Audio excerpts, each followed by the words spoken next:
souhaite la bienvenue. Nous sommes très heureux de vous voir toujours aussi nombreux pour cette traditionnelle cérémonie des vœux. Le déroulement de cette cérémonie ce soir sera un peu différente compte tenu de l'absence d'Hervé pour raison de santé. Je vous souhaite à tous une excellente année 2017 et je passe la parole à Mireille. Bonne soirée.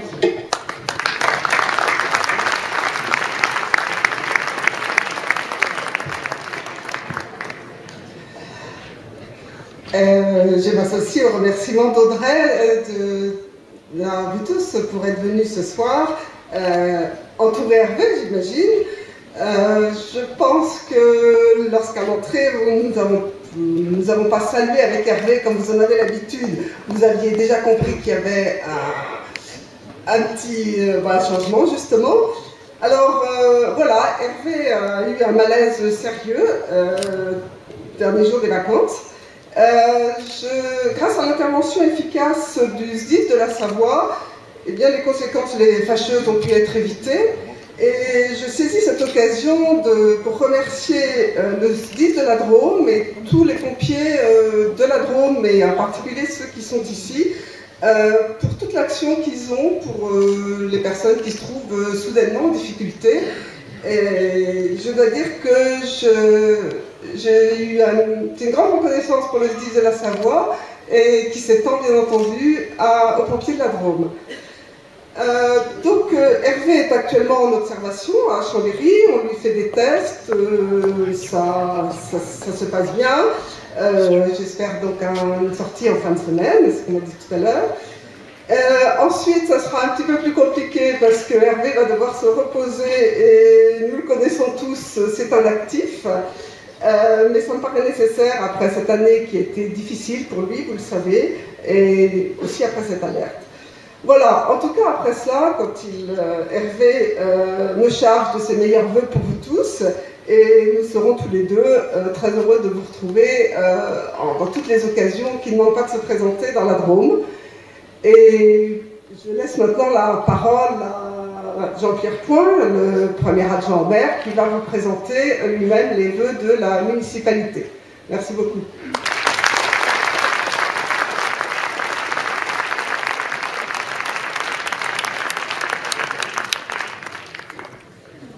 Bonsoir. Vous l'avez compris, j'ai ce soir la lourde tâche de vous accueillir au nom de notre député maire, Hervé Mariton, qui vient nous jouer un mauvais tour en ce début d'année. Vous le savez tous, c'est depuis toujours un travailleur acharné, infatigable, œuvrant avec une volonté sans faille dans sa commune, dans sa circonscription et à l'échelle nationale. Mais parfois, la volonté a ses limites et le repos s'impose. Nous lui souhaitons tous un bon et rapide rétablissement. Il a tenu à ne pas reporter cette cérémonie de vœux, qu'il aime tellement, car c'est une occasion assez belle de nous rencontrer en ce début d'année. J'aimerais qu'on lui témoigne toute notre sympathie et nos vœux de parfait rétablissement en l'applaudissant, et je suis certain qu'il entendra et appréciera ce message.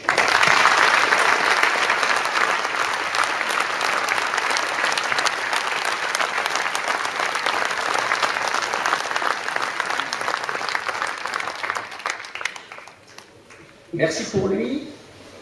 Merci d'être encore une fois si nombreux ce soir, Crétois bien sûr, mais aussi amis des communes voisines, élus et représentants des institutions. Cela nous va droit au cœur, en particulier dans ces circonstances. Cette soirée est un rendez-vous un peu solennel, mais aussi convivial, qui témoigne de notre volonté à tous d'être réunis pour fêter cette nouvelle année. Il convient de dresser un petit bilan de l'année écoulée. Comme toujours, une année riche en investissements, en études des travaux, avec toujours ces mêmes constantes de rigueur budgétaire et de non-augmentation des taux des impôts communaux. C'est assez plaisant à dire, mais cela fait maintenant plus de 21 ans. 21 ans de stabilité dans un monde où tout augmente, sauf les dotations d'État qui, elles, diminuent. Cela veut dire 21 ans de maîtrise et de rigueur dans le fonctionnement, car le taux d'investissement, lui, est toujours soutenu, alors que l'endettement de la commune s'est réduit d'année en année. Cela veut bien dire aussi 21 ans de maîtrise de la masse salariale, alors que beaucoup de collectivités ont largement dérapé sur ce poste. la commune doit faire face et devra encore faire face à de lourds investissements en matière de lutte contre les inondations pour protéger les personnes. C'est le cas des bassins de rétention de Saint-Antoine, mais aussi pour sécuriser et développer le secteur économique. Ce sera le cas des futurs travaux sur le ruisseau de Salem. Les travaux des bassins de Saint-Antoine sont maintenant terminés de jolie façon, avec la mise en place d'un cheminement sécurisé. Ce fut un chantier lourd et difficile car situé dans une zone d'habitation dense. Un deuxième chantier de lutte contre les inondations a commencé par des travaux préparatoires sur Saint-Ferréol et les Gardettes. Dans le programme de travaux liés à la sécurité et l'accessibilité, on peut citer les aménagements de trottoirs, avenue Félix-Rosier, avenue des Trois-Becs, avenue Henri Grand, rue Beauvais, rue du Père Castellan, sans oublier la mise en place de la zone 30 sur Cré-Sud. C'est un secteur dense, très peuplé, avec de nombreux établissements scolaires, et cette limitation est un plus pour la sécurité de tous. Nous avons bien conscience qu'à ce jour, peu respectent intégralement ce dispositif, mais au moins la vitesse moyenne des véhicules a largement diminué. On commence à murmurer dans les couloirs que des contrôles vont se développer en ce début d'année, mais moi, je ne vous ai rien dit. Pour le soutien au commerce de centre-ville, voici un nouveau parking rue Roque-Grivel qui sera très bientôt opérationnel et la mise en place de la première borne de recharge rapide pour les véhicules électriques qui se situe proche de l'octroi. Une deuxième borne sera très rapidement installée sur les quais des Marronniers, toujours avec l'aide du SDED, le syndicat drômois d'énergie. Pour le tourisme et les sports nautiques, l'aménagement des bords de Drôme par la création de l'aire d'atterrissage des canoës est très apprécié. Et puis nous sommes très heureux car le dossier n'a pas été aussi simple que cela. La remise en eau de la fontaine clôture de belle manière les travaux de réhabilitation du square de la Résistance. Je ne vais pas tout citer, mais on peut ajouter des travaux de toiture sur les écoles, de sécurisation à la tour, de voirie sur l'ensemble de la commune, d'accessibilité dans les bâtiments publics. Mais aussi, et nous y étions très attachés sur ce dossier, des travaux importants sur l'ancien gymnase Charrère, qui permettront au Resto du Cœur de trouver enfin une solution pérenne. Voilà de grands travaux qui ne passent pas inaperçus et qui sont vraiment indispensables, et des plus petits, moins visibles, mais qui participent pleinement à l'amélioration du cadre de vie des Crétois. Cette vie crétoise, c'est aussi une vie associative riche, des aménagements des rythmes scolaires réussis, une belle saison culturelle, un accompagnement des jeunes dans leurs projets grâce à la bourse au permis et un CCS performant sur ses missions de solidarité et de centre social créatif. C'est aussi l'embellissement de la cité grâce à l'aide aux rénovations des façades avec la mise en place d'un deuxième périmètre de ravalement obligatoire mieux subventionné. Cette vie crétoise, nous la souhaitons riche, épanouie, multiple, optimiste, belle et apaisée. Maintenant, ce qui est fait, et bien fait. Mais ce qui nous motive, ce qui motive toute cette équipe, portée par Hervé Mariton, c'est bien ce qui va se faire demain. C'est, je crois, dans les gènes de l'humain, d'aller voir de l'autre côté de la montagne, encore et encore plus loin.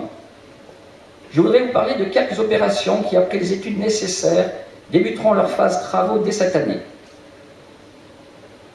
D'abord, l'attendue requalification de la cité scolaire à Morin, qui va débuter par la démolition des anciens ateliers et qui, accompagnée par l'étude urbaine de la commune, va dans quelques années donner un nouveau visage à l'entrée ouest de Cré. Plus esthétique, plus sécurisé et plus adapté au mode de déplacement doux. Aussi vont démarrer cette année les travaux de requalification de l'ancienne caserne des pompiers en centre d'art. Cré, riche de sa culture, doit se doter d'un ensemble performant, en partenariat avec un galeriste de renom, pour offrir une salle d'exposition de qualité. Il nous faut aussi évoquer les travaux à venir de la passerelle sur le pont Mistral. Vous le savez, c'est un projet majeur qui doit permettre la cohabitation adoucie et sécurisée de tous les modes de circulation. De l'écolier de maternelle au quart de transport scolaire, cet axe est capital dans la vie de la ville. Si le principe d'une passerelle unique côté amont du pont a été retenu, il faudra déterminer les choix esthétiques et travailler à l'intégration avec les voiries nord et sud. Après des travaux préparatoires de mise en place des réseaux dans l'été, le chantier se déroulera sur les 6 premiers mois de 2018. Voici donc quelques travaux pour 2017. Sans oublier le travail continu sur l'accessibilité, sur le fleurissement, sur les voiries, notamment avec la poursuite de la requalification de l'axe Henri-Grand-Sadi Carnot. C'est un chantier long, vaste, qui intégrera dans sa phase finale une partie de frontage. Et ne pas oublier, surtout, après la mise en place du nouvel Agenda 21, outil d'avenir et de développement durable dont nous devons être fiers, la poursuite de la révision du PLU, qui va entrer dans sa phase finale. Je vous rappelle qu'en plus des prochaines réunions publiques, vous disposez pendant toute la durée de la procédure d'un registre disponible à l'accueil de la mairie pour noter vos demandes et vos observations. Et puis, il y a aussi les projets menés par notre communauté de communes. J'en profite d'ailleurs pour saluer et remercier de sa présence son président, Gilles Magnon. Par exemple, 3 projets qui avanceront bien en 2017 et qui impacteront le territoire communal. Le déploiement de la fibre optique pour tous, afin d'améliorer considérablement le réseau Internet haut débit. La mise en place de conteneurs semi-enterrés pour les ordures ménagères afin d'améliorer les capacités et la propreté des points d'apport. Et aussi la finalisation du projet tant attendu de centre aquatique. Beaucoup a déjà été dit sur ce futur centre, je ne vais pas y revenir. Mais vous le savez tous, c'est un projet ambitieux, adapté au bassin de vie et à l'activité touristique, soutenu largement par les services de l'État. Et je profite de ce moment pour renouveler tous mes remerciements à Madame le sous-préfet pour l'aide et l'énergie qu'elle déploie sur ce dossier. Et justement, l'erreur serait d'en faire un projet minimaliste qui perdrait toute son attractivité. Il faut comprendre que souvent, quelques économies de départ se payent toujours trop cher à l'arrivée. Ce centre aquatique doit être une réussite et il faut s'en donner les moyens, tout en veillant comme toujours à en maîtriser les coûts. Maintenant, les grands projets, c'est une chose, mais je ne le dirai jamais assez, nos actions que toutes et tous dans cette équipe cherchons avec volonté à mettre en œuvre doivent aider et améliorer le quotidien de chacun. C'est l'importance d'une volonté de proximité avec les nombreuses réunions de quartier, les apéritifs de bas d'immeubles et notre présence régulière au moment important de la vie de la cité. C'est bien dans ces rencontres, au plus près des habitants et des préoccupations quotidiennes, que se traitent au mieux les petits tracas de la vie communale. Alors tout ne peut pas toujours se résoudre d'un coup de baguette magique. Et parfois le bonheur n'est pas aussi simple qu'un coup de fil, comme on aime à le dire. Mais la réactivité des services de la commune est exemplaire grâce à ces formes de rencontres. Qu'ils en soient d'ailleurs tous remerciés ce soir. Alors, je n'ai pas hélas le talent d'un humoriste que j'apprécie, mais je vais essayer de vous raconter l'une de ces petites histoires, petites tranches de vie du quotidien. Un jour, ayant besoin d'un rouleau à peinture pour plafond, il se rend dans un de ces temples du bricolage qui fleurissent plus vite que les violettes au printemps.